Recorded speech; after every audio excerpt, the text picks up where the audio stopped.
Thank you for watching, and remember to like this video and subscribe to my channel. Thank you for your support. And I'm so excited about it. Yeah. Oh, me too. Me too. Now, you might not be so excited about this. Yeah, This is certainly something we got to watch out for, especially this time of year, Dr. Postel. Thanks.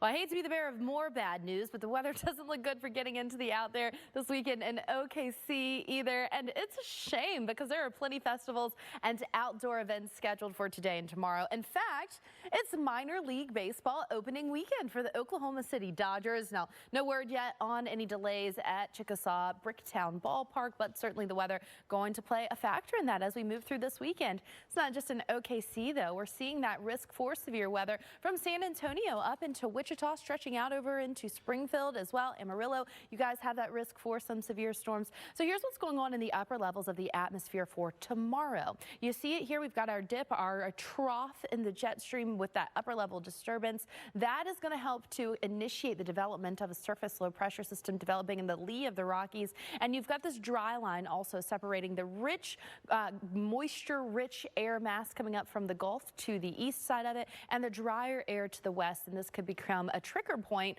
for some storms as we move through tomorrow. We've got enough energy to get that storm development going in the warm sector of this system and plentiful moisture as well, as we've got that low-level jet transporting it up very efficiently. It's not just the surface level ingredients that we have, but we also have some pretty strong winds aloft, and that enhances that hail and wind threat, helps to organize those storms and keep it going. So here's what we're looking at for your Sunday. We'll already have storms ongoing along that 35 corridor, Wichita down through Oklahoma City. Dallas, you're going to have some showers bubbling up early on tomorrow, but watch what happens as we move through the afternoon. We've got a complex of storms that blast through Amarillo. They're going to go down that Red River Valley of the South, blasting toward Dallas as we head into early Monday morning. Kansas City, you guys are stuck in rounds and rounds of rain. Same thing for a place like Little Rock or Branson, Missouri. You guys are going to have that chance for some storms on and off as we head through Sunday and into your Monday. So we do have several rounds of rain and storms that we can expect over the next several days. And that's going to be a problem because we can expect lots of rain and wind and hail from this storm system.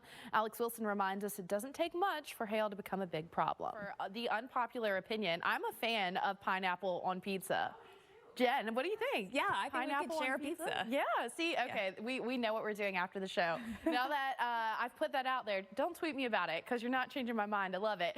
But let's talk about what we should be focusing on here, and what you might not love is all this rain that's in the forecast over the next 5 days. Along that 20 corridor, you guys are going to have maybe 3.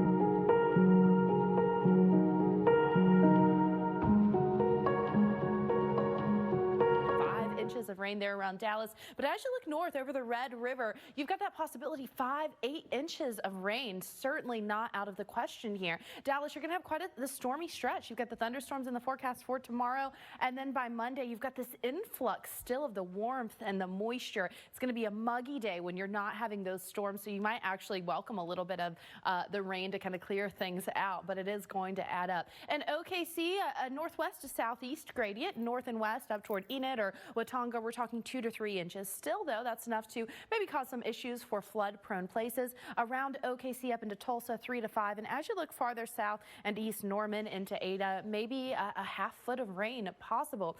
This is what we're looking at in Oklahoma City. That storm a chance in the forecast Sunday and into early Monday. You get a little bit of a break, and then by Tuesday and Wednesday, hit or miss storms in the forecast again. The rain to come across Little Rock, we're seeing maybe 2 to 3 inches here along the 30 corridor. But as you look north and west, up around Pottsville, we could see certainly a bit more. Now, I want to tell you, just because, say, you live in Pine Bluff, I don't want you to look at this and say, oh, we're not getting any rain out of it, I'm not going to worry about it at all. Because these are, general broad brush strokes of the next 5 days of the models. That's not to say you can't get kind of a micro setup of, say, storms training one after another in some of these places, and you could see some flooding and flood-prone places, especially some of those creeks that are already running high. So you want to stay cognizant of this weather pattern. In Little Rock, you've got that chance for afternoon showers tomorrow afternoon, and then hit or miss storms storms remaining in the forecast each day through Wednesday. Wichita, you guys are getting in on it too. We've got that chance for a couple inches of rain. So going to be a busy time over the next couple days weather-wise there in the plains.